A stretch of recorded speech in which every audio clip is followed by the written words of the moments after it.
पाकिस्तानमध्ये युद्ध होणार का? भारत पाकला एका दिवसात साफ करून टाकू शकतो का? संभाव्य युद्धानं पाकची घाबरगुंडी उडाली का? अशा अनेक चर्चा सध्या सुरू आहेत। पहलगाम हल्ल्यानंतर भारत आणि पाकिस्तानमध्ये युद्ध होणार असे दावे केले जात आहेत। पंतप्रधान मोदींनीही पाकला सडेतोड उत्तर दिलं जाईल असं सांगितल्यानं वातावरण आणखी तापलंय। हमारे पास समय सीमित है, लक्ष्य बड़े हैं।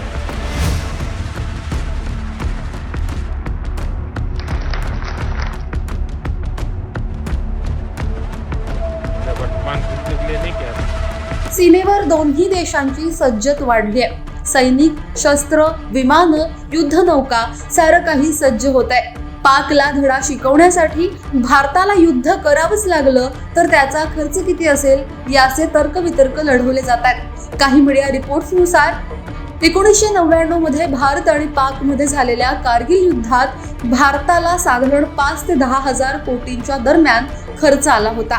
त्यावेळी दररोजचा खर्च साधारणतः 10 ते 15 कोटींपर्यंत असायचा।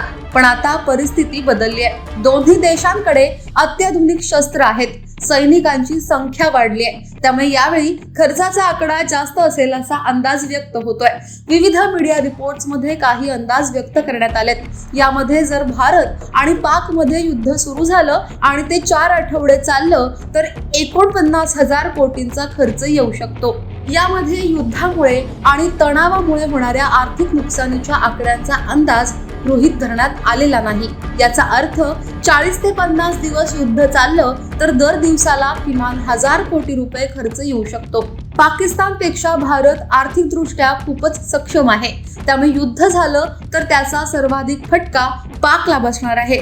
म्हणूनच पाकची हवा टाइट झाली आहे। कि पाकिस्तान के हुक्मरानों के द्वारा समय समय पर जो नावकी अस्त्रों के इस्तेमाल की गीदड़ भपकी दी जाती है वो पाकिस्तान की गहरी असुरक्षा को दर्शाता है। पाकिस्तान के चाहे वो सेना हो, चाहे वहाँ की पॉलिटिकल लीडरशिप हो, जो भी इस तरीके के बयान देने वाले जो एलिमेंट्स हैं पाकिस्तान में, जो लीडर्स हैं, वो सभी इस बात को जानते हैं कि भारत कन्वेंशनल मिलिट्री माइट के संदर्भ में पाकिस्तान की तुलना में बहुत बड़ी शक्ति रखता है। और पाकिस्तान में जो एक गहरी असुरक्षा और गहरा एक भारत के संदर्भ में उनके अंदर जो भय व्याप्त है और उनके आतंकी कृत्यों की वजह से भी उनके अंदर जो एक व्यापक असुरक्षा व्याप्त है, उन्हीं दबावों में आकर के, उसी भय से ग्रसित होकर के वो अपने नावकी अस्त्रों के इस्तेमाल की धमकियां दे डालते हैं। लेकिन इन पाकिस्तान के हुक्मरानों को, इन लीडर्स को जो ऐसी धमकियां देते हैं, उन्हें ये नहीं भूलना चाहिए कि भारत के पास पाकिस्तान की तुलना में कहीं ज्यादा बड़ी कैपेबिलिटीज के न्यूक्लियर वेपन्स हैं और उनको डिलीवर करने की सभी तरीके की क्षमता है। भारत के पास न्यूक्लियर ट्रायड की भी क्षमता है। भारत की जो न्यूक्लियर डॉक्ट्रिन है उसमें हमने ये स्पष्ट रूप से कहा है कि Bharat nuclear no first use की नीति पर चलेगा।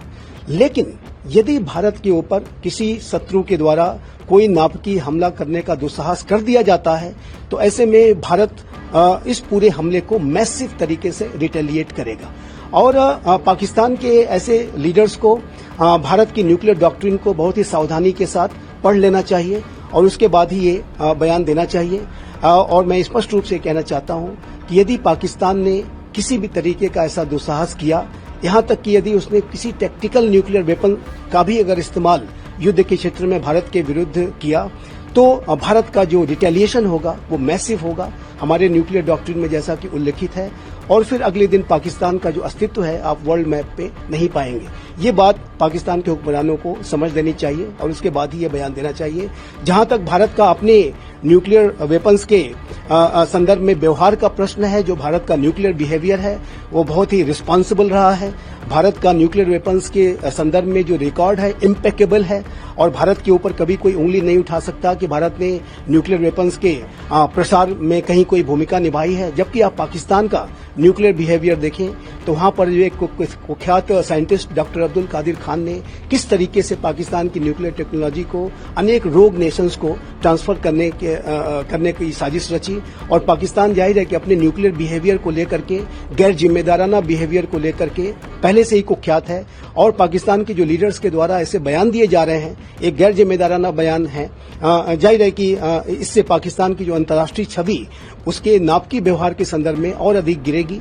और लेकिन इतना मैं फिर से रीएम्फसाइज करूंगा कि न्यूक्लियर वेपन्स के संदर्भ में भारत की यद्यपि कि न्यूक्लियर नो फर्स्ट यूज की नीति है, लेकिन भारत किसी भी नापकी हमले की दिशा में मैसिव रिटेलिएशन करेगा, इसमें कोई दो राय नहीं है। युद्धात उतरावंच लागलं तर भारत त्याचा खर्च सहन करू शकतो, कारण संपूर्ण देश मोदी सरकारच्या मागे ठामपणे उभा आहे। आपली कमीत कमी हानी होऊ द्यायची, पण पाकला दणका द्यायचा, अशीच भारताची रणनीती असणार आहे। एकीकडे पाकवरचे निर्बंध वाढवायचे, पाकला जायबंदी करायचं आणि गरज पडल्यास पाकला युद्धातून गुडघ्यावर येण्यास भाग पडायचं, हीच भारताची रणनीती असेल। तुम्हाला याबद्दल काय वाटतं? कमेंट बॉक्समध्ये तुमच्या प्रतिक्रिया अवश्य नोंदवा। आतापर्यंत लोकमत सबस्क्राईब केलं नसेल, फॉलो केलं नसेल तर लगेच सबस्क्राईब करा, फॉलो करा आणि पाहत रहा लोकमत। धन्यवाद।